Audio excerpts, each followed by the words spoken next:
جب حضرت عثمان غنی رضی اللہ تعالیٰ عنہ کا محاصرہ کر لیا گیا اور یہ خلافت کا آخری آپ کا دور ہے، 82 سال کی عمر تھی اس وقت آپ کی، اور یہ تاریخ کا دردناک باب ہے کہ حضرت عثمان غنی پر 40 دن تک پانی بند رہا۔ وہ ایک منصوبہ تھا، 3 لوگ 3 مختلف شہروں سے چلے، مصر سے، کوفے سے اور بصرے سے، 1000 آدمی لے کر، اور مدینہ المنورہ میں پہنچ کر کے حضرت علی المرتضیٰ سے ملے، ام المومنین سیدہ عائشہ سے ملے، کبار اصحاب سے ملے۔ تو جو انہوں نے کہا تو انہوں نے ان کو کہا کہ نہیں، ایسی کوئی بات نہیں، فہمائش کر کے واپس بھیج دیا۔ حضرت عثمان غنی رضی اللہ تعالیٰ عنہ پر اقربا پروری کا الزام عائد کیا تھا، تو انہوں نے کہا کہ کوئی ایسی بات نہیں ہے۔ پھر یہ تھا کہ آپ نے کم عمر گورنر، کم عمر لوگ مقرر کیے، تو حضرت عثمان نے کہا کہ حضرت اسامہ بھی تو کم عمر تھے، حضور نے ان کو اگر مقرر کیا ہے تو یہ تو مثال ہمارے سامنے موجود ہے، لیکن یہ ایک منصوبہ تھا، اس منصوبے کے تحت یہ 3 جگہوں سے لوگ آئے تھے۔ وہ 3 دن کی مسافت کے بعد پھر تینوں واپس آ گئے، تو یہ ایک سوالیہ نشان ہے کہ تینوں کیوں واپس آ گئے، کوئی ایک تو نہ آتا نا، تو یہ سب طے شدہ منصوبہ تھا۔ اور پھر انہوں نے مدینہ المنورہ کو گھیر لیا، اور جس طرح سے بلوائیوں نے حالات پیدا کر دیے، سیدنا علی المرتضیٰ رضی اللہ تعالیٰ عنہ تو شہر مدینہ سے باہر تشریف لے گئے تھے، اور اپنے بیٹوں امام حسن اور امام حسین رضی اللہ تعالیٰ عنہ کو حضرت عثمان غنی کے دروازے پر مقرر کیا تھا کہ ان کو ضرر نہ پہنچنے دینا۔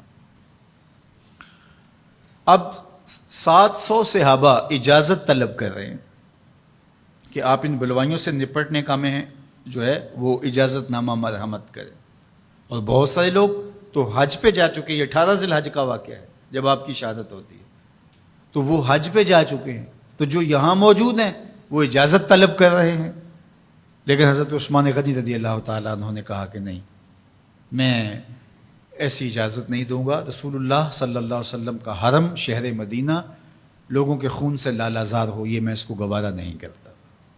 افواج موجود ہیں، اور دنیا کی تاریخ میں آپ کو ایسا نہیں ملے گا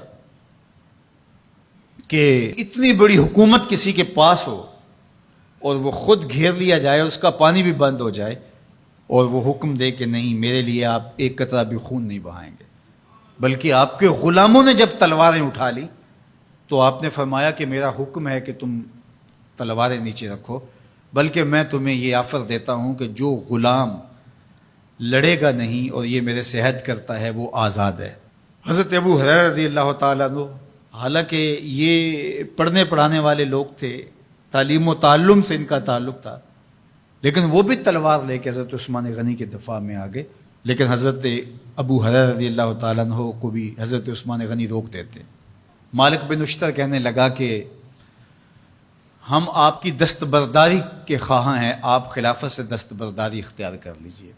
تو حضور علیہ الصلوۃ والسلام کے اس جانثار صحابی نے، حضرت عثمان غنی نے فرمایا یہ نہیں ہو سکتا۔ دستبردار کیوں نہیں ہوئے؟ لگتا تھا یہ سب سے زیادہ آسان تھا، لیکن حضور نے ارشاد فرمایا تھا، اے عثمان، تمہیں اللہ ایک قمیض پہنائے گا، لوگ اس کو اتارنا چاہیں گے، تم کبھی نہ اتارنا۔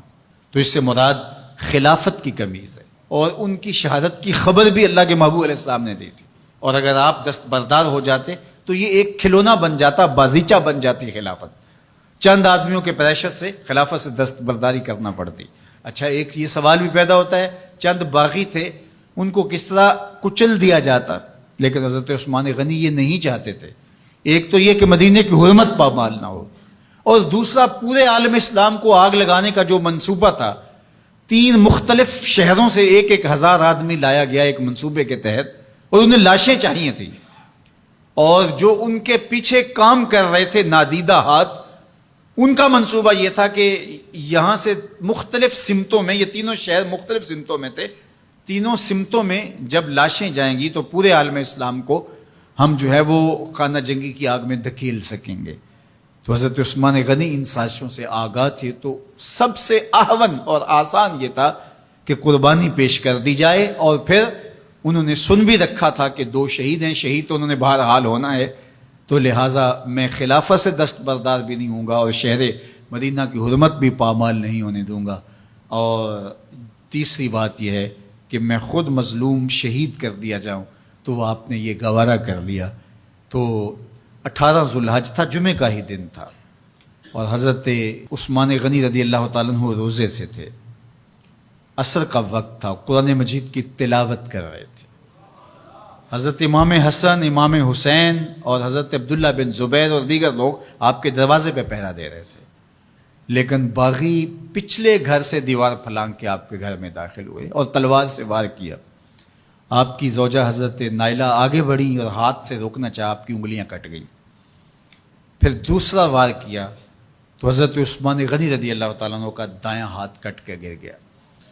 حضرت عثمان غنی رضی اللہ تعالیٰ عنہ نے افسوس کیا اور کہا کہ تم نے وہ ہاتھ کاٹ دیا جس سے میں وحی کی کتابت کیا کرتا تھا۔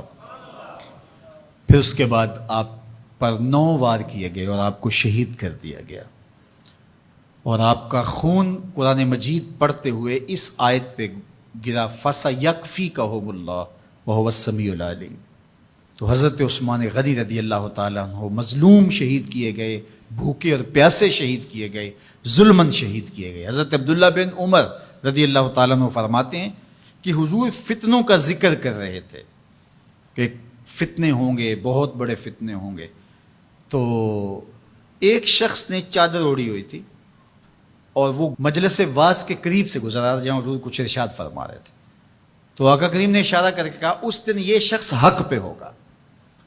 عبداللہ بن عمر کہتے ہیں کہ میں اٹھا اور جا کے دیکھا تو وہ حضرت عثمان تھے۔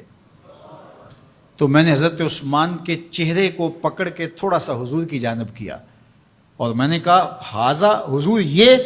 اللہ کے محبوب فرمایا ہاں یہی، جب فتنے ہوں گے تو فرمایا یہ حق پہ ہوگا۔ تو حضرت عثمان غنی رضی اللہ تعالیٰ عنہ حق کی راہوں کے مسافر، جنہیں حضور کی زبان سے شہید کہا گیا، اور شہید کسی کا انجام ہوتا ہے، تو حضور نے فرمایا یہ شہید ہوگا۔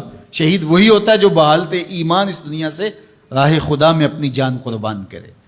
فرمایا فَإِنَّمَا عَلَيْكَ نَبِيٌّ وَصِدِّيقٌ وَشَهِيدَانِ، اے پہاڑ رک جا، تو جانتا نہیں تیرے اوپر اللہ کا ایک نبی ہے، ایک صدیق ہے اور 2 شہید ہیں۔